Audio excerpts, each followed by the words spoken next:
Comprendre la philosophie de Rousseau grâce à Netflix, comprendre le stoïcisme grâce à la crise Covid, ou le concept freudien de sublimation grâce à Rocco Siffredi, c'est la promesse de ce livre, La philosophie c'est pour vous aussi, disponible sur Amazon et dans toutes les bonnes librairies, un livre qui va vous prouver que la philosophie c'est pour tout le monde.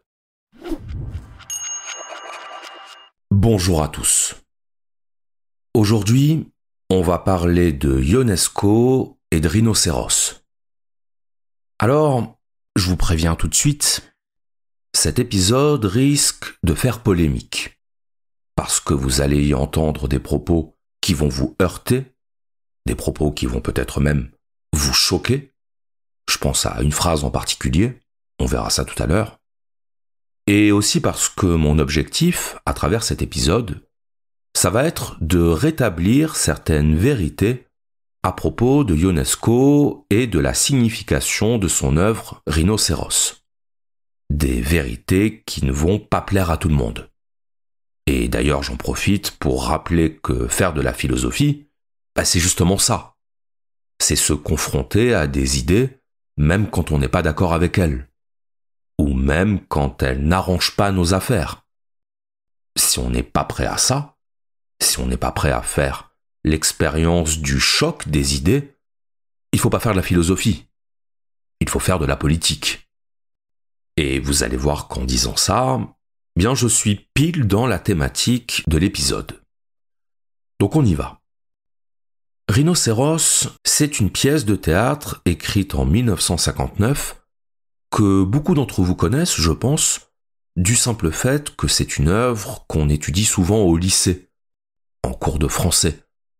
Une pièce qui fait partie de ce qu'on appelle le théâtre de l'absurde. Et généralement, quand on étudie cette pièce, la question qui se pose, c'est de savoir qu'est-ce que Ionesco a cherché à nous dire à travers Rhinocéros ? Quel est le sens de cette pièce ? Quel est son message ? Et la réponse qu'on entend souvent, c'est que Rhinocéros serait une métaphore de la montée du nazisme, une métaphore de la contagiosité du nazisme. La contagiosité, c'est-à-dire le phénomène de contamination idéologique qui fait que le nazisme s'est progressivement propagé dans la population au point de devenir majoritaire. Et donc, le propos de Ionesco dans Rhinocéros, ce serait de dénoncer cette montée du nazisme. Alors avant de revenir sur tout ça, pour ceux qui ne connaissent pas la pièce, on va quand même faire un rapide résumé.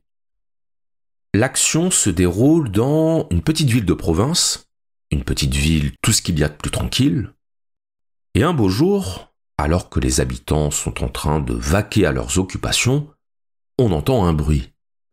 Un bruit de fauves en train de galoper. Les gens se retournent pour voir ce qu'il se passe, et là, en train de foncer sur la place de la ville, un rhinocéros. Évidemment, tout le monde est stupéfait. Mais qu'est-ce que c'est que ça ? Depuis quand il y a des rhinocéros dans cette ville ? On ne comprend pas.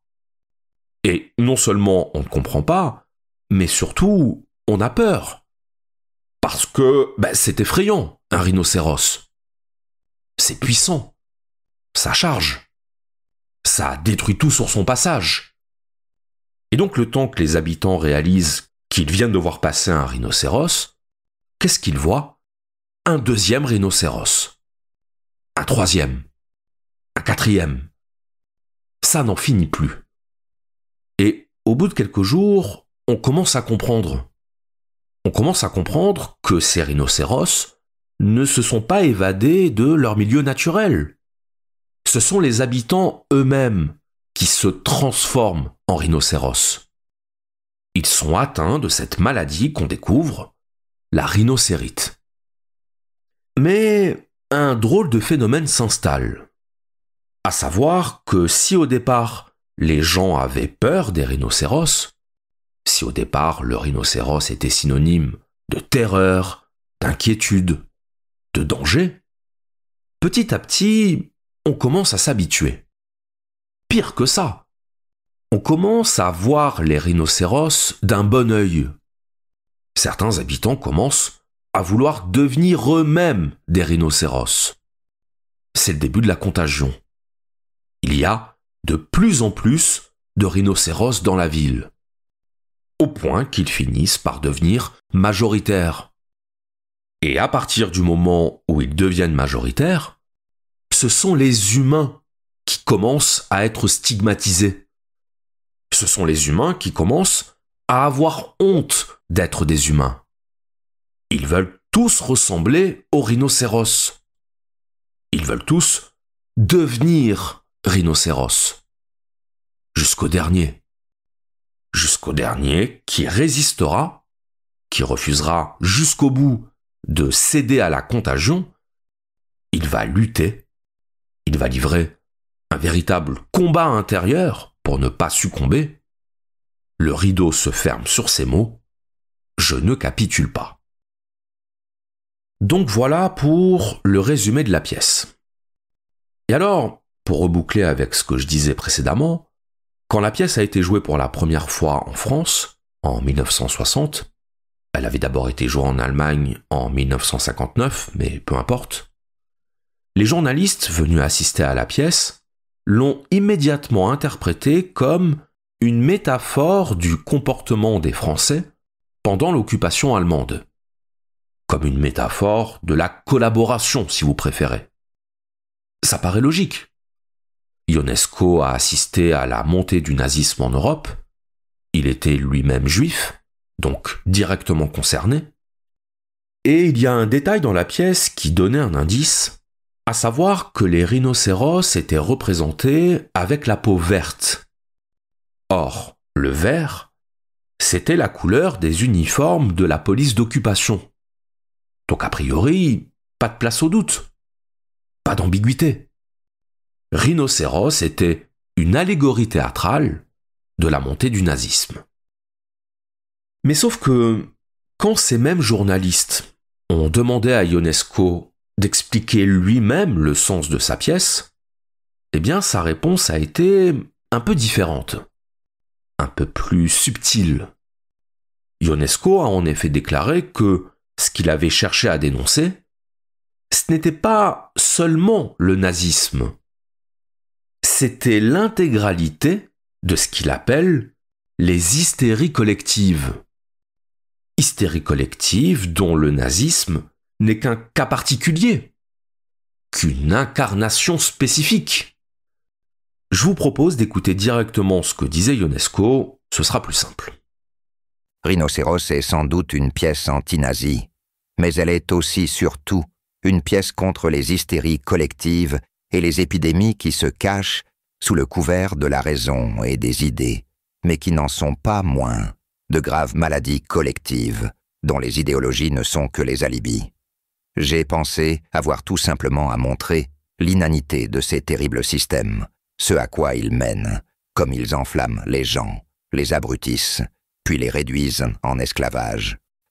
Je hais le cosmos fasciste, je n'aime et je n'admire point le cosmos communiste. Donc vous l'avez entendu, Rhinocéros est une pièce qui dénonce le nazisme, mais ce n'est pas une pièce qui dénonce uniquement le nazisme. Rhinocéros est une pièce qui dénonce tous les systèmes idéologiques, tous les systèmes propagandistes, qu'ils soient de droite ou de gauche. Donc aussi bien le nazisme que le communisme. Et alors évidemment, quand on dit ça, on se heurte immédiatement à des levées de boucliers. Des levées de boucliers de la part de gens qui voudraient faire de Ionesco une figure intellectuelle de la gauche. Une figure intellectuelle de l'antifascisme de gauche. Eh bien, c'est là que réside l'erreur. C'est là que réside le glissement interprétatif qui fait que si on résume Rhinocéros à une dénonciation de la montée du nazisme, on n'a rien compris. J'insiste, on n'a rien compris. Précisément parce que le propos d'Ionesco, c'est de dénoncer toutes les idéologies. Pas seulement le nazisme, pas seulement le fascisme, toutes les idéologies. Et tout l'enjeu de cet épisode, ça va être de comprendre en quoi ce sont toutes les idéologies qui posent problème selon Ionesco, et en quoi ne pas le comprendre, c'est littéralement faire partie du problème. Le nazisme s'est effondré, mais la tyrannie a survécu. Pas un intellectuel français n'accepterait de vivre une semaine sous les ordres des dirigeants chinois ou dans la Russie stalinienne ou post-stalinienne. La tyrannie est aujourd'hui à gauche. En 1935 comme en 1967, on demandait aux écrivains qu'ils fussent engagés et qu'ils fussent dans le sens de l'histoire, dans le sens de la marche. Le même chantage est utilisé aujourd'hui par les communistes, les soviétiques, les gauchards. Alors, je sais ce que beaucoup d'entre vous sont en train de se dire. Vous êtes en train de vous dire que mettre sur le même plan deux idéologies aussi différentes que le communisme et le nazisme, ça n'a pas de sens. Pourquoi ça n'a pas de sens ? Eh bien, tout simplement parce qu'on ne peut pas mettre sur le même plan une idéologie qui prône l'extermination des peuples inférieurs, le nazisme, et une idéologie qui prône l'abolition des inégalités sociales, le communisme. Une idéologie qui veut exterminer et une idéologie qui veut émanciper. C'est pas comparable. Eh bien justement, si. Pour Ionesco, c'est comparable. Alors, soyons bien clairs. Ionesco n'est pas un idiot. Il est parfaitement conscient que le nazisme et le communisme, c'est pas la même chose. Il est parfaitement conscient que ces deux idéologies n'ont pas le même contenu doctrinal. Mais sauf que, pour Ionesco, chercher à comprendre l'idéologie par le contenu doctrinal, c'est faire fausse route. Parce que c'est s'en tenir à la surface du discours. C'est s'en tenir aux prétentions affichées, à ce que l'idéologie prétend défendre. Or, ce que nous dit Ionesco, c'est que ce ne sont pas les prétentions affichées qui comptent. Ce sont les motivations profondes. Ce sont les motivations cachées, inavouées. Inavouées parce qu'inavouables. Il est là le vrai sujet. Non pas que dit telle ou telle idéologie, mais que disent toutes les idéologies. De quoi toutes les idéologies sont-elles le masque ? Et selon Ionesco, toutes les idéologies sont le masque d'une pulsion de domination.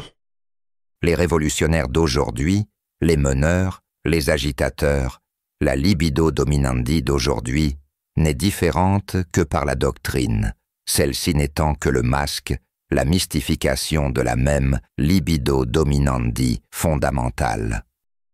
Quelle est la motivation affichée de tous les militants idéologiques ? C'est de faire advenir un monde meilleur, un monde plus juste, un monde plus heureux. Ça, ce sont les motivations avouées. Maintenant, qu'en est-il des motivations inavouées ? La réponse de Ionesco, c'est que la motivation inavouée des militants idéologiques, c'est un rêve de maîtrise. C'est un rêve de fabrication d'un monde dans lequel tout est sous contrôle. Un monde ordonné, un monde rationalisé, sans contradiction, sans rien qui dépasse. Un monde idéal. Idéal parce que relevant de l'idée. Idéal parce que relevant de l'idéologie. Ce qui est à l'origine de l'engagement idéologique, nous dit Ionesco, c'est un désir démiurgique. Le démiurge, chez Platon, c'est le dieu qui façonne la matière et qui, en façonnant la matière, ordonne le monde. C'est ça dont rêvent les militants idéologiques? Refaçonner le monde. Reconfigurer le monde. Le reprogrammer. Eh bien, tout le problème est là. Parce que vouloir reconfigurer le monde, c'est le symptôme d'une pathologie. Parce que c'est le symptôme d'un désir de toute puissance. Et ce désir de toute puissance est d'autant plus dangereux que c'est quelque chose qu'on a banalisé. On a banalisé le fait de vouloir façonner le monde. On a banalisé le fait de prétendre savoir comment il faut façonner le monde. Et on le fait en se cachant derrière de nobles intentions. Derrière le fait que le monde va mal. Derrière le fait qu'il y a des injustices. Derrière le fait qu'il y a des gens qui souffrent. Et que donc, il faut les sauver. Il faut les sauver, même s'ils n'ont rien demandé. Même s'ils ne nous ont pas mandatés pour les sauver. C'est ça, le rêve de maîtrise. Passer par-dessus la volonté des peuples pour imposer le bonheur au peuple. Passer par-dessus la volonté des peuples pour imposer le salut au peuple. Le paternalisme, l'infantilisation, l'orgueil de ceux qui pensent que l'humanité a besoin d'eux, même si l'humanité n'a pas conscience qu'elle a besoin d'eux. Voilà ce qui caractérise toute idéologie. Je ne dis rien de nouveau si je déclare que je crains ceux qui désirent ardemment le salut ou le bonheur de l'humanité. Quand je vois un bon apôtre, je m'enfuis, comme lorsque je vois un dément criminel armé d'un poignard. Je crois que c'est là une tromperie nouvelle, une nouvelle justification idéologique de la même permanente impulsion assassine. Donc ce que nous dit Ionesco, c'est que derrière le prétendu désir de justice des militants idéologiques, ce qu'il y a en réalité, c'est une pulsion de domination, une pulsion de contrôle. Ce qu'il appelle, à la suite de Pascal et de Saint-Augustin, une libido dominandi. C'est ce qui l'amène à écrire cette fameuse phrase, que vous pouvez vraiment surligner. L'idéologie est un alibi. C'est un alibi du désir de pouvoir. C'est un alibi du rêve de maîtrise maquillé et rebaptisé en désir de justice. Derrière chaque monde idéal, derrière chaque prétention à sauver l'humanité, il y a une pulsion de domination. Alors évidemment, vous n'entendrez jamais un militant idéologique vous dire qu'il recherche le pouvoir pour le pouvoir. Vous l'entendrez toujours dire que s'il recherche le pouvoir, c'est pour que ce pouvoir bénéficie à l'humanité. En tout cas, qu'il bénéficie à la catégorie de l'humanité dont il défend la cause. Pour les communistes, ce sera les prolétaires. Pour les nazis, ce sera les ariens. Pour les chrétiens, les chrétiens. Oui, parce que pour Ionesco, il n'y a strictement aucune différence de nature entre une idéologie politique et une idéologie religieuse. Parce que l'idéologie politique et l'idéologie religieuse participent exactement du même schéma psychologique, participent exactement de la même structure mentale. Dans les deux cas, c'est le même schéma qui est à l'œuvre. Le rêve d'un monde parfait, parfait du point de vue de ceux qui désirent ce monde, évidemment, et le désir irrépressible d'imposer ce monde à l'humanité, de le faire advenir par tous les moyens possibles, quitte à recourir à la violence, quitte à recourir à la contrainte, parce qu'aucun moyen n'est mauvais du moment qu'il contribue à l'advenue du monde idéal. En fait, ce qu'il faut comprendre, c'est que, pour un militant idéologique, si son idéal est bon, si son idéal est juste, il considère que c'est un devoir moral de l'imposer. C'est ce qui s'appelle le fanatisme. Le fanatique n'est pas animé par un désir conscient d'asservir l'humanité à son dogme. Il est animé par le désir conscient de sauver l'humanité. On n'impose pas sa volonté avec le sentiment de vouloir imposer sa volonté. On impose sa volonté avec le sentiment de vouloir le bien. Et donc celui qui veut s'opposer à ça, on ne le voit pas comme quelqu'un qui veut s'opposer à une pulsion totalitaire. On le voit comme quelqu'un qui veut s'opposer au bien de l'humanité. Et s'il s'oppose au bien de l'humanité, il devient un ennemi de l'humanité. Il y a un très mauvais film que j'aime beaucoup et que beaucoup de gens de ma génération connaissent. C'est le film Street Fighter avec Jean-Claude Van Damme. Dans ce film, il y a un personnage, le général Bison, qui est un dictateur. Il martyrise sa population, il prend en otage des soldats humanitaires, le tout au nom du bien. Pourquoi au nom du bien ? Eh bien parce que l'objectif de Bison, son objectif conscient, ce n'est pas d'asservir l'humanité.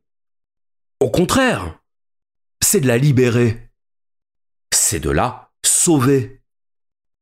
Et ça nous est confirmé dans une scène absolument géniale, dans laquelle Bison fait un monologue plein d'émotions pour expliquer qu'il ne comprend pas pourquoi on le traite de dictateur, qu'il ne comprend pas pourquoi on le traite de fou furieux. Un fou furieux ? Moi ?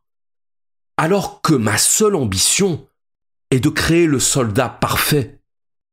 Pas pour le pouvoir, pas à des fins nuisibles, mais pour le bien de tous. Réduire en poussière les adversaires, les réfractaires de toutes les nations, de toutes les idéologies, jusqu'à ce que la planète soit sous la bienveillante emprise de la paix bisonique. Alors le monde connaîtra le bonheur. Et toute l'humanité se prosternera devant moi, éperdue de gratitude. Voilà ce qu'est le fanatisme idéologique. Une pulsion de domination travestie en rêve de bonheur universel. Refaçonner le monde, réenchanter le monde, faire advenir la noble cause dans la matière. Des idéologues plus staliniens que ne l'était Staline lui-même veulent absolument sauver le monde ou l'éduquer. Mais nous savons très bien que lorsque les religions vous parlent du salut de l'âme, c'est surtout à l'enfer qu'elles pensent. Où devront aller les âmes rebelles au salut? Nous savons également que lorsque l'on parle d'éducation, on aboutit très vite à la rééducation. Et nous savons tous ce que cela veut dire. Et alors là, on est en droit de se dire, mais est-ce que ce que fait Ionesco, ce ne serait pas un procès d'intention ? C'est quoi un procès d'intention ? C'est quand on accuse quelqu'un d'avoir des motivations différentes de celles qu'il affiche. C'est quand on dit « Vos intentions réelles ne sont pas celles que vous prétendez ». Or, qu'est-ce que Ionesco en sait des motivations réelles des militants idéologiques ? Qu'est-ce qu'il sait de leur pulsion de domination ? D'où est-ce que ça sort ? Eh bien, Ionesco répond à ça. Il répond en nous disant « La pulsion de domination des militants idéologiques se manifeste dans leur comportement, et plus précisément, dans leur comportement avec les autres. En l'occurrence, avec ceux qui ne pensent pas comme eux et avec ceux qu'ils cherchent à convaincre. Par quoi se caractérise le comportement du militant idéologique ? Par 3 choses. L'absence de doute, la fermeture aux idées différentes et le sentiment de supériorité. Premièrement, l'absence de doute. Le militant idéologique ne doute pas. Il affirme. Il expose. Il professe. Le militant ne pose pas de questions, il donne des réponses. Parce qu'il a les réponses. Il a le programme idéologique qui contient les réponses. D'ailleurs, ça, c'est quelque chose que vous pouvez garder à l'esprit. Plus le militant idéologique est monomaniaque au sens où il ramène tout à une cause unique, ou à un texte unique, ou à une référence unique, plus c'est un fanatique, plus c'est un absolutiste de sa cause idéologique. Et donc, plus il est dangereux, parce qu'il a vu la lumière, et que, comme chacun sait, la lumière est unique. Les ténèbres sont multiples. Celui qui a vu la lumière, c'est celui qui veut imposer la lumière à tout le monde. Parce que quel genre d'individu serait-il s'il ne faisait pas bénéficier l'humanité entière de la lumière? Voyez comment le fanatisme se nourrit du désir de vertu morale. L'esprit du missionnaire, du soldat de Dieu. Donc l'absence de doute. Deuxième aspect du comportement idéologique, la fermeture aux idées différentes. La fermeture à l'altérité intellectuelle. Le militant idéologique ne veut pas échanger des idées. Il veut imposer ses idées. Il ne veut pas incorporer des opinions différentes, des points de vue différents. Il veut combattre les points de vue différents. Selon l'idée que si un point de vue est différent du sien, il est forcément faux, puisqu'il n'y a qu'une vérité. Et on n'a jamais vu une religion admettre qu'une autre religion détenait la vérité. Parce que ce serait contradictoire. Il y a vraiment cette idée d'unicité du vrai dans le comportement idéologique. D'ailleurs, pour le militant idéologique, parler de point de vue, parler d'opinion, c'est déjà une insulte. Parce qu'une opinion, c'est subjectif. C'est relatif.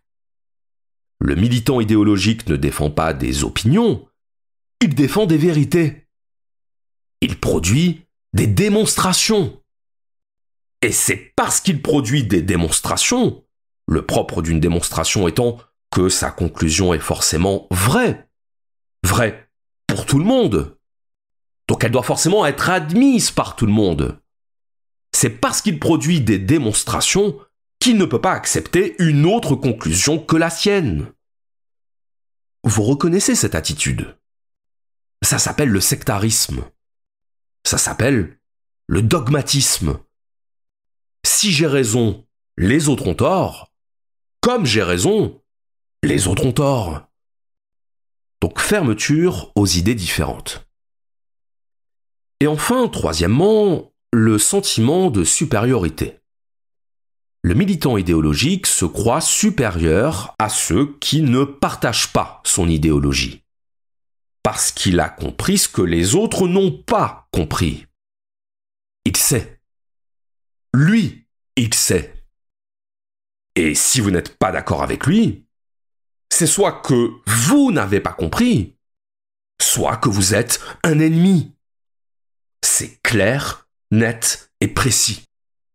Je ne sais pas si vous l'avez remarqué, mais lorsque les gens ne partagent plus votre opinion, lorsqu'on ne peut plus s'entendre avec eux, on a l'impression de s'adresser à des monstres, à des rhinocéros. Ils ont la candeur et la férocité mêlées. Ils vous tueraient en toute bonne conscience si vous ne pensiez pas comme eux. J'attire votre attention sur le fait que, dans Rhinocéros, c'est exactement comme ça qu'est dépeint le personnage de Jean. Le personnage de Jean, c'est un personnage qui sait mieux que les autres. Et il entend imposer ce qu'il sait. Il est hermétique à la contradiction, il est hermétique à la remise en question, il est hermétique au doute. Parce qu'il est possédé par la vérité. Dans la scène d'exposition, qui montre l'opposition psychologique entre Jean et Béranger, Jean se positionne en donneur de leçons. Il explique la vie à Béranger. Il lui reproche son costume sale. Il lui reproche ses cheveux mal coiffés. Et il lui coupe la parole. Pourquoi il lui coupe la parole? Parce qu'il n'a rien à apprendre de Béranger. Il sait déjà tout.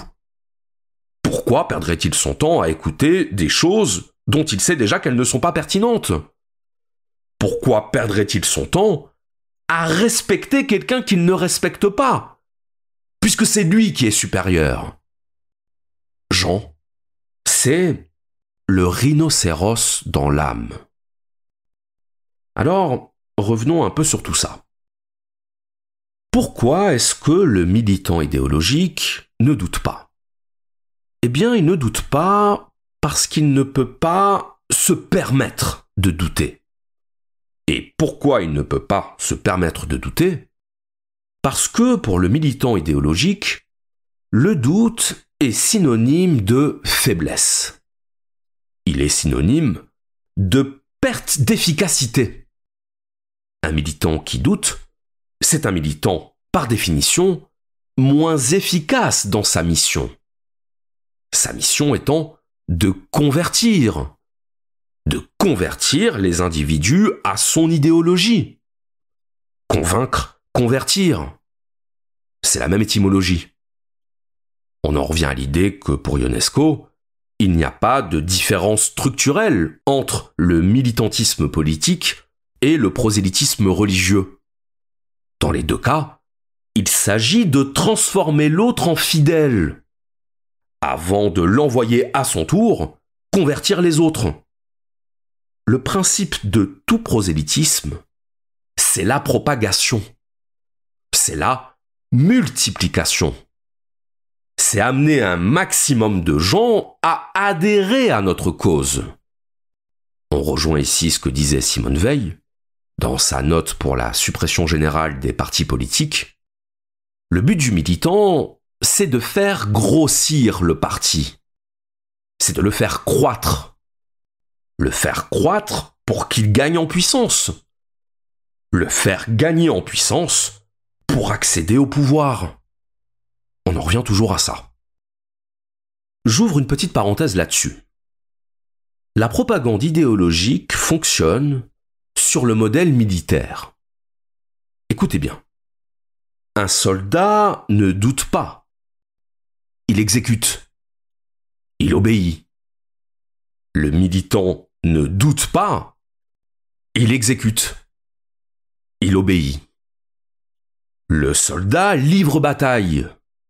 Avec des armes. Le militant livre bataille avec des arguments, des armes intellectuelles. Le but du soldat, c'est la victoire de son camp. Le but du militant, c'est la victoire de son camp. Planter le drapeau de sa patrie, planter le drapeau de son idéologie. Militer, militaire. Le militant est un militaire de l'idéologie. Je ferme la parenthèse. Donc le militant ne peut pas se permettre de douter, car à chaque fois qu'il doute, il donne du crédit à ses adversaires. Par définition, on ne peut douter qu'à partir du moment où on envisage que l'autre puisse avoir raison. Or, envisager que l'autre puisse avoir raison, pour le militant idéologique, c'est le début de la trahison. C'est le début du reniement de sa foi. On commence par douter, on en vient à avoir de mauvaises pensées, des pensées impures, le fameux crime de pensée d'Orwell. On finit par apostasier. On finit par épouser la cause du diable. On finit en enfer. C'est l'horreur. D'où le deuxième point, la fermeture aux idées différentes. La fermeture à l'altérité intellectuelle. Puisque pour le militant idéologique, être ouvert aux idées des autres, c'est être ouvert aux idées du diable. C'est être ouvert à ce qui contredit notre dogme, à ce qui le menace. Selon cette logique binaire propre aux militants idéologiques, ami, ennemi, pour, contre, pur, impur. La fermeture aux idées différentes, c'est une attitude défensive du militant idéologique. Il se persuade par avance que l'autre a tort, ou que l'autre est un ennemi. On parlait tout à l'heure de la guerre, du combat, et les militants disent eux-mêmes qu'ils mènent un combat idéologique, qu'ils mènent une lutte. Les militaires combattent, les militants débattent. Le débat étant la transposition du combat dans le domaine de la rhétorique. Quand on assiste à un débat entre les représentants de deux idéologies, qu'est-ce qu'on observe ? On observe qu'ils sont en désaccord sur tout, même sur les choses les plus triviales et les plus consensuelles. C'est pas pour rien. C'est un principe de fonctionnement. Le désaccord comme modalité du rapport à l'altérité. Dire à son opposant idéologique dans un débat « Je suis d'accord avec vous », lui dire « Vous avez raison », c'est lui concéder des points. C'est lui concéder du terrain. Donc c'est pas envisageable. Autant dire au boxeur qui est sur le ring « Laisse-toi frapper ». Non. Le boxeur, il se laisse pas frapper. Il donne des coups. Il esquive les coups. Spécialité du militant idéologique quand il est en difficulté, et il pare les coups. Il monte sa garde. La garde, c'est le verrouillage. C'est la fermeture. On ferme les espaces. On laisse rien passer. Le militant idéologique ne laisse passer aucun contre-argument parce qu'il est là pour gagner. Et c'est là que le fait d'avoir choisi comme métaphore du comportement idéologique le rhinocéros prend toute sa signification. Parce que, qu'est-ce qui caractérise le rhinocéros, physiologiquement parlant ? C'est un animal qui charge, qui fonce, tête baissée, comme le militant. C'est un animal doté de cornes, qui lui donne un caractère offensif. Un caractère combatif, comme le militant. Et enfin, c'est un animal à la peau épaisse. La peau épaisse, c'est le revêtement de conviction. C'est l'armure de conviction. Le militant idéologique est quelqu'un d'intellectuellement imperméable. Rien ne doit s'infiltrer d'étranger à son idéologie. Il est là pour imposer et pour s'imposer. Toutes les armées sont des armées de rhinocéros. Tous les soldats des justes causes sont des rhinocéros. Toutes les guerres saintes sont rhinocériques. La justice est rhinocérique. Les révolutions sont rhinocériques. Donc si la fermeture d'esprit est une caractéristique essentielle de la mentalité idéologique, c'est parce que la mentalité idéologique n'est pas motivée par un désir de vérité. Elle est motivée par un désir de victoire. On cherche à faire triompher ses idées. On cherche à gagner. Et pour gagner, il faut marquer des points, pas en concéder. Et alors, tout ce qu'on vient de dire là, c'est vraiment très important de le garder à l'esprit, parce que ça permet d'expliquer quelque chose de fondamental, à savoir que, pour un militant idéologique, le mensonge ne constitue pas un problème moral. Le mensonge, la mauvaise foi, la manipulation, toutes les modalités du mensonge, c'est pas un problème pour le militant. Pourquoi c'est pas un problème ? Parce que, suivez bien le raisonnement, si l'objectif c'est de faire triompher sa cause, le bien, c'est la cause. Le reste, la stratégie, les discours, les actions militantes, ce sont des moyens pour faire gagner la cause. Donc, dans une vision idéologique, qu'est-ce qui est mal? Eh bien, ce qui est mal, c'est de faire quelque chose qui affaiblit la cause. C'est de faire quelque chose qui va contre les intérêts de la cause. Elle est là, la véritable faute morale, dans le fait de pénaliser la cause. Mentir n'est donc pas une faute morale si on ment pour la cause. Mentir pour la cause, c'est mentir pour la bonne cause. Cause avec un C majuscule, évidemment. La cause étant l'équivalent terrestre de la volonté de Dieu. La cause étant comme la volonté de Dieu, au-dessus de tout. Aldous Huxley écrivait « La philosophie nous enseigne à douter de ce qui nous paraît évident. La propagande nous enseigne à accepter comme évident ce dont il serait raisonnable de douter. » Tout est là. Il n'y a pas de meilleur résumé du comportement idéologique. Vous pouvez avoir toutes les opinions que vous voulez. Vous pouvez être de droite ou de gauche, capitaliste ou communiste, chrétien ou athée. Ce que vous êtes ne se situe pas dans ce que vous pensez. Ce que vous êtes se situe dans votre rapport à ce que vous pensez. Si vous pensez détenir la vérité, vous voudrez l'imposer. Comme on impose à ses enfants de faire les bons choix. Vous noterez l'oxymore. Imposer le choix. Parce qu'on veut le meilleur pour les gens qu'on aime. On veut le meilleur pour son prochain. On ne lui impose pas notre idéologie par désir de contrôle, par pulsion de domination. Non, on lui impose pour son bien. Pourquoi refuse-t-il le bien qu'on veut lui imposer?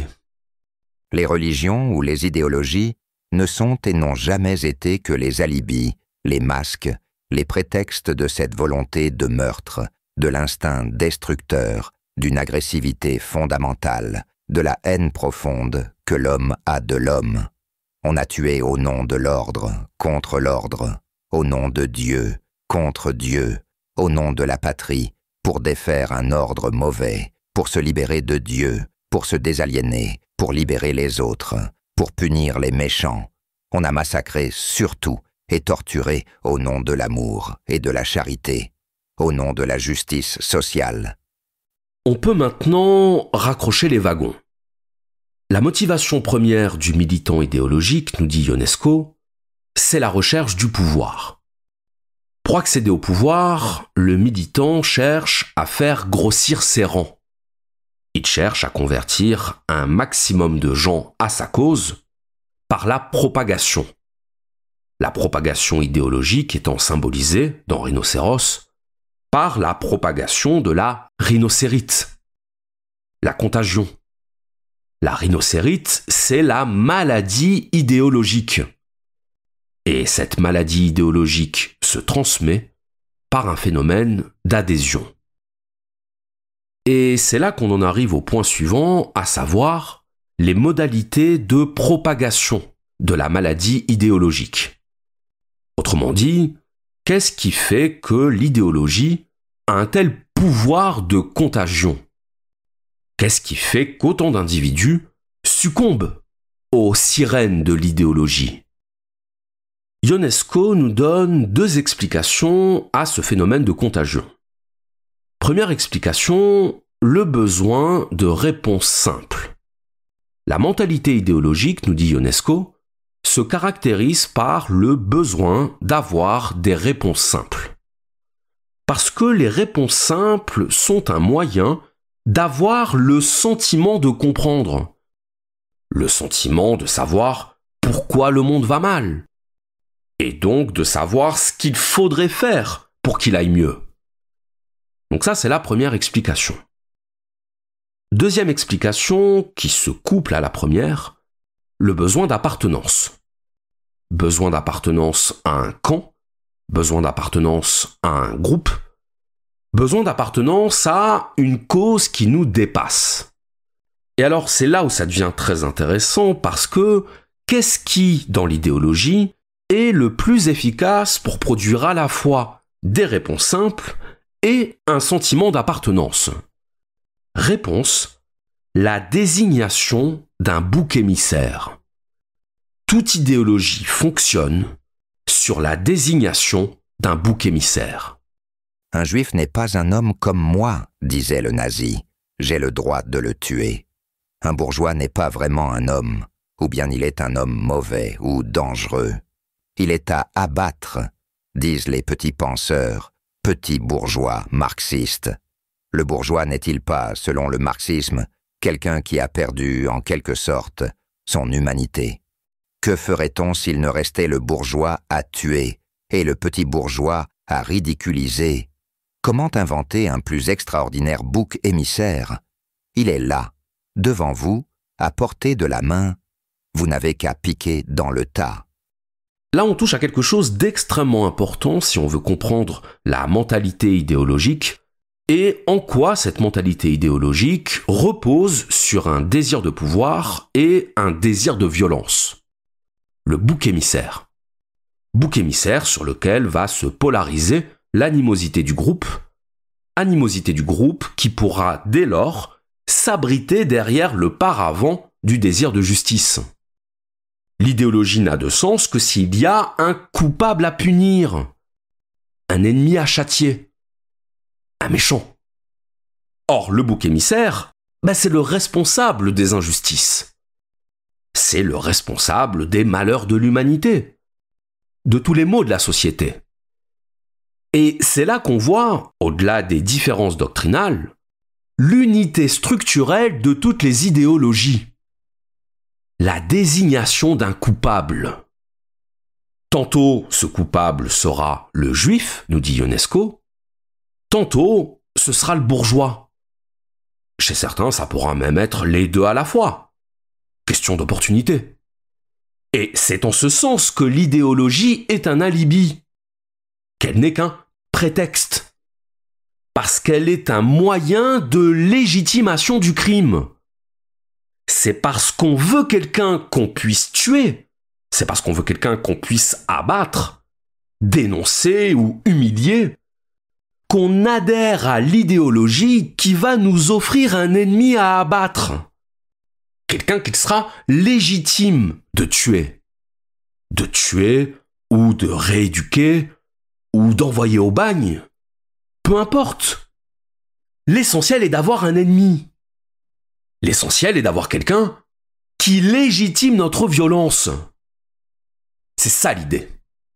On a l'impression que, de tout temps, les religions, les idéologies, les systèmes de pensée de toutes sortes ont eu pour but unique de donner aux hommes les meilleures raisons de se mépriser réciproquement et de s'entretuer.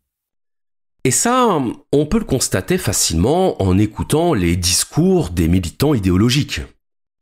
Le militant idéologique, c'est celui qui est davantage porté sur la dénonciation du coupable que sur la protection de la victime. Ce qui intéresse le militant idéologique, c'est le coupable. C'est d'ailleurs bien pour ça qu'il ne parle que de lui. Exactement comme les religieux intégristes passent tout leur temps à parler du diable. Tout est satanique pour l'intégriste religieux. Tout est source de péché. On est vraiment dans cette logique de religiosité dualiste. Le bien et le mal. Le bien et le mal, et surtout, l'obsession pour le mal, qu'il faut punir d'être le mal. Et c'est là où Ionesco rejoint ce que disait Nietzsche à propos du ressentiment. Le ressentiment, c'est la morale de ceux qui veulent devenir les bourreaux. C'est la morale de ceux qui prétendent défendre les victimes pour pouvoir devenir les bourreaux des bourreaux. Exactement comme l'a mis en scène Marivaux dans L'île des esclaves. Inversion des rôles entre les maîtres et les esclaves deviennent les maîtres des maîtres. Ils ne rétablissent pas la justice, ils se vengent. Le militant idéologique invoque la justice, mais à chaque fois qu'il invoque la justice, il rêve de vengeance. Et comme il ne peut pas assumer son rêve de vengeance, comme il ne peut pas assumer son ressentiment, il maquille son ressentiment en désir de justice. C'est toujours au nom du bien qu'on prône la violence. C'est toujours au nom de la justice qu'on réclame la punition. Comme l'écrivait Nietzsche, personne n'accuse sans avoir l'arrière-pensée de la punition et de la vengeance. Regardez-les, écoutez-les. Ils ne se vengent pas, ils punissent, ils ne tuent pas, ils se défendent, ils ne haïssent pas, ils ne persécutent pas, ils rendent justice. Ils ne veulent pas conquérir ni dominer, ils veulent organiser le monde. Ils ne veulent pas chasser les tyrans pour prendre leur place, ils veulent établir l'ordre vrai. Ils ne font que de saintes guerres. Le militant idéologique a besoin d'un ennemi. Parce que c'est l'ennemi qui donne un sens à sa lutte. C'est l'ennemi qui nourrit le récit. C'est l'ennemi que le militant jouit de haïr. Sans ennemi, pas de combat. Et sans combat, pas d'existence. Le militant idéologique cherche à exister. L'ennemi donne au militant idéologique le sentiment d'exister. Il se lève en pensant à lui, il se couche en pensant à lui, il ne parle et il ne vit qu'à travers lui. Que deviendrait-il sans lui? L'ennemi est nécessaire au militant idéologique parce qu'il sert de caution à sa fureur. Dans la pièce de Ionesco, quand les rhinocéros arrivent dans la ville, Jean c'est le personnage sûr de lui, Jean est catégorique. Jamais il ne se laissera contaminer par la rhinocérite.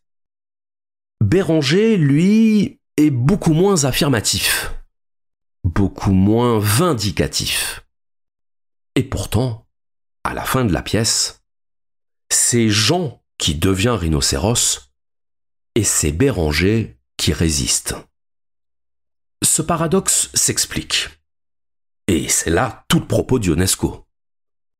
Plus on se présente comme affirmatif, plus on a besoin de paraître affirmatif aux yeux des autres, mais aussi à ses propres yeux, plus on est intérieurement volatile, plus on est intérieurement inconsistant. Parce qu'une attitude affirmative, une attitude dogmatique, démonstrativement dogmatique, répond à un besoin de compensation. On compense notre versatilité par de l'assertivité, par une solidité de façade. L'adhésion à une idéologie n'est pas une preuve de solidité. C'est une preuve du besoin de solidité. C'est une preuve de fragilité. Et c'est pour cette raison que les plus susceptibles de se convertir à une idéologie, de se laisser happer par une idéologie, sont ceux qui adhéraient précédemment à une autre idéologie. Comme ce sont ceux qui sont les plus susceptibles d'adhérer à la prochaine idéologie. C'est pas parce que vous êtes farouchement antifasciste, péremptoirement antifasciste, que vous ne vous laisserez pas contaminer par le fascisme. Ionesco nous dit, au contraire, parce qu'un esprit idéologique est prêt à épouser n'importe quelle idéologie. L'esprit idéologique, c'est un réceptacle. L'idéologie, c'est ce qui remplit ce réceptacle. Le réceptacle se remplit de l'idéologie la plus à même à l'instant T de satisfaire son besoin de réponse et son besoin de violence. Et c'est là qu'on entre dans le dernier temps de la réflexion de Ionesco, à savoir la déshumanisation. Celui qui est sous l'emprise d'une idéologie, nous dit Ionesco, n'est plus un humain. C'est un rhinocéros. C'est un animal sauvage qui charge, qui attaque, qui ne se pose aucune question. Celui qui est sous l'emprise de l'idéologie, c'est un robot. Il ne pense pas.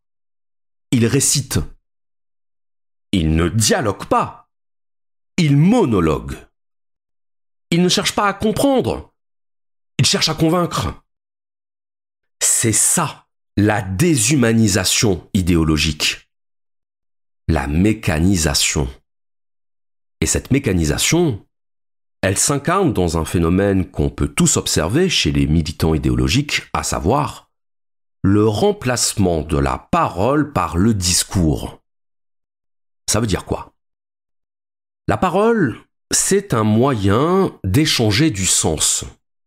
C'est un moyen de s'exprimer et de communiquer avec l'autre. Le discours, c'est différent. Le discours, c'est un acte de langage qui n'attend pas de réponse. Quand on fait un discours, on n'entre pas en dialogue. On ne demande pas aux gens de répondre à ce qu'on leur dit. On leur demande d'écouter, d'être, littéralement, réceptifs, d'être des réceptacles. Le discours, on le prépare, on le calibre, on l'adapte. Parce que le but d'un discours, c'est l'efficacité. Le militant idéologique n'est pas dans la parole, il est dans le discours. Parce qu'il est dans le monologue. Le militant idéologique ne s'adresse pas à autrui comme à un interlocuteur, comme à un égal, à un sujet pensant. Il s'adresse à lui comme à une cible. Il ne lui parle pas pour échanger. Il lui parle pour le façonner, pour le former, lui donner sa forme. Le militant idéologique est un commercial. Il ne vous vend pas un produit, parce que c'est vous son produit. Vous ne lui donnez pas votre argent, quoique, mais vous lui donnez votre adhésion. Vous lui donnez votre voix et votre foi. Le militant idéologique se moque pas mal de ce que vous pensez. Il s'en fiche. Il se fiche de vos préoccupations, il se fiche de vos raisonnements, de votre sensibilité, de vos doutes. Vos doutes ne sont que la porte entr'ouverte où il met son pied, pour ne pas que vous lui refermiez la porte au nez. Il force. Il entre de force dans votre esprit, parce qu'il veut vous convertir. Il veut vous embrigader, vous recruter. Je vous ai dit en début d'épisode qu'il y avait une phrase qui risquait de vous choquer. C'est le moment. Tous les auteurs engagés veulent vous violer. Je vous avais prévenu. Que veut dire Ionesco à travers cette phrase ? Il veut dire que la mentalité idéologique est une mentalité de l'appropriation de l'autre. L'autre n'est plus considéré comme un sujet, mais comme un objet. Un objet dont il faut prendre possession, qu'il faut s'accaparer, ravir. Le ravir en le ravissant, en le séduisant. Tous les auteurs engagés veulent vous violer, c'est-à-dire vous convaincre, vous recruter. C'est la phrase intégrale. Le militant idéologique a besoin de gens influençables. Parce que les gens influençables sont plus faciles à recruter. Le militant idéologique ne veut pas que vous soyez intelligent. Il ne veut pas que vous vous posiez des questions. Il veut que vous veniez grossir les rangs. Comme un commercial, la seule question qui lui brûle les lèvres, c'est « Alors, tu signes ?» Le converti idéologique n'a pas besoin de comprendre l'idéologie à laquelle on le convertit. Il a besoin d'être séduit. Il a besoin d'être impressionné. Au sens où on parle de faire une forte impression. Précisément parce que l'adhésion idéologique ne se fait pas sur des critères intellectuels, mais sur des critères émotionnels. Et le premier critère émotionnel, c'est la puissance. Le sentiment de puissance. Le sentiment de puissance engendré par le nombre. On l'a dit, le converti a un besoin d'appartenance. Il veut appartenir à un groupe, à un collectif, à un camp. Un camp qui lui donnera le sentiment de faire partie d'une totalité qui le dépasse. Dans Rhinocéros, c'est le nombre qui fait que les gens ont de plus en plus envie de devenir rhinocéros. Plus il y a de rhinocéros, plus il y a l'envie d'en faire partie. Donc besoin d'appartenance. Besoin social de faire partie d'un groupe identifié comme puissant. D'une force. Donc quand un rhinocéros rencontre un indécis, qu'est-ce qu'il fait ? Il charge. Il déroule son programme. Et l'indécis, s'il est suffisamment impressionnable, s'il est suffisamment séduit par la force du rhinocéros, succombera et se laissera convertir pour devenir lui aussi un rhinocéros. Appartenir à la grande famille des monstres puissants. Et c'est exactement ça qu'illustre l'esthétique du rhinocéros dans la pièce de Ionesco, à savoir qu'au départ, les rhinocéros sont jugés laids, ils sont même jugés hideux. Mais plus ils sont nombreux, plus on les trouve beaux, plus on a envie de leur ressembler. Autrement dit, le quantitatif détermine le qualitatif. On devient rhinocéros, non pas parce qu'on a été convaincu par un raisonnement, mais parce qu'on a été séduit par une force. Une force dans laquelle on veut être incorporé. Oublier son individualité pour devenir un rouage de la machine. Hannah Arendt disait « Le totalitarisme fonctionne sur la déshumanisation parce qu'il fonctionne sur l'absence de pensée. Sur l'abandon de l'esprit critique. On ne demande pas aux soldats de donner son opinion sur la légitimité de la guerre. On lui demande de faire la guerre. Point. En intégrant la machine idéologique, on devient la machine idéologique. On la reproduit. L'idéologie nous déshumanise parce que l'idéologie fait de nous des automates intellectuels.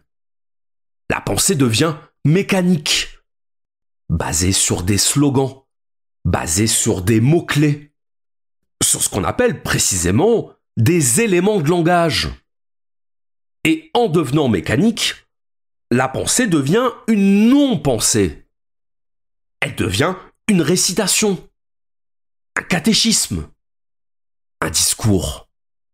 Les idéologies, devenues idolâtries, les systèmes automatiques de pensée s'élèvent, comme un écran entre l'esprit et la réalité, faussent l'entendement, aveuglent. Elles sont aussi des barricades entre l'homme et l'homme qu'elles déshumanisent, et rendent impossible l'amitié malgré tout des hommes entre eux. Elles empêchent ce qu'on appelle la coexistence, car un rhinocéros ne peut s'accorder avec celui qui ne l'est pas, un sectaire avec celui qui n'est pas de sa secte. Le rhinocéros, c'est le symbole de l'abandon de ce qui fait de nous des êtres humains, à savoir la singularité. On se fond dans un corps collectif, on se fond dans la masse, parce que vivre dans la masse, c'est ne plus avoir besoin de penser, c'est ne plus avoir besoin de raisonner, d'interroger, de douter. Le système est là pour penser à notre place. Le système, c'est l'antidote au doute. Le militant idéologique vit dans un système. Sa pensée est un système. Son langage est un système. Son monde idéal est un système. Un système qu'il plaque sur de l'humain sans se rendre compte que tout le problème est là. Le progressiste de système est un anti-progressiste, par définition, parce qu'il est de système.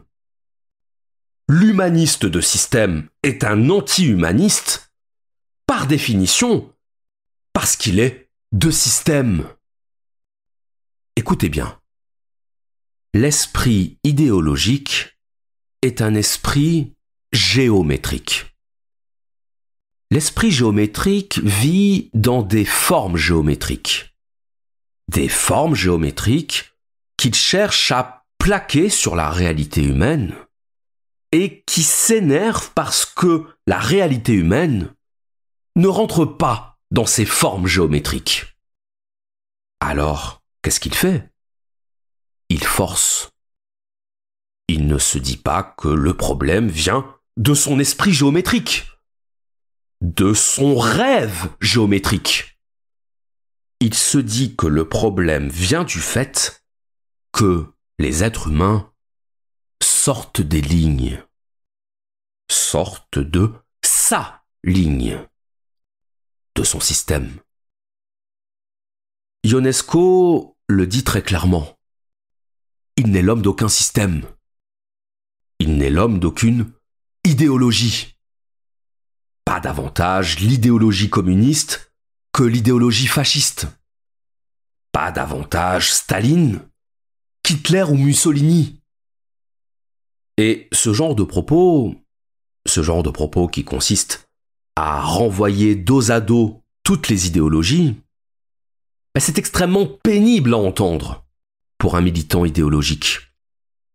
Parce que le propre du militant idéologique, le propre de celui qui est atteint par la maladie idéologique, c'est de croire que tout le monde est atteint par la maladie idéologique. Le malade idéologique pense que tout le monde est malade.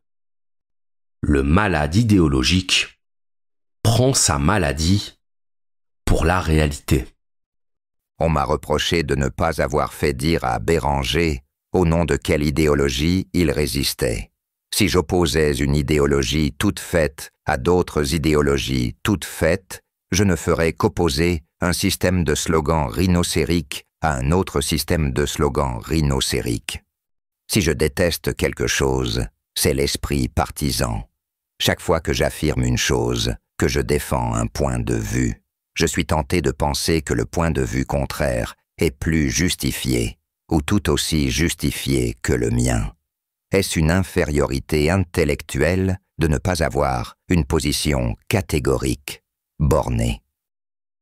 C'est tellement clair, tellement visible, quand on a appris à le détecter, que les plus fanatiquement militants, que les plus hystériquement engagés, sont ceux qui ont le plus grand désir de pureté. Ce désir de pureté qu'ils veulent plaquer sur le monde et qui constitue le véritable critère, le véritable signe de reconnaissance de la mentalité totalitaire. L'idéologie est le masque du désir totalitaire de pureté. Et si la pensée de Ionesco devait être résumé en 3 mots, ces 3 mots seraient « bas les masques ». Je vous remercie.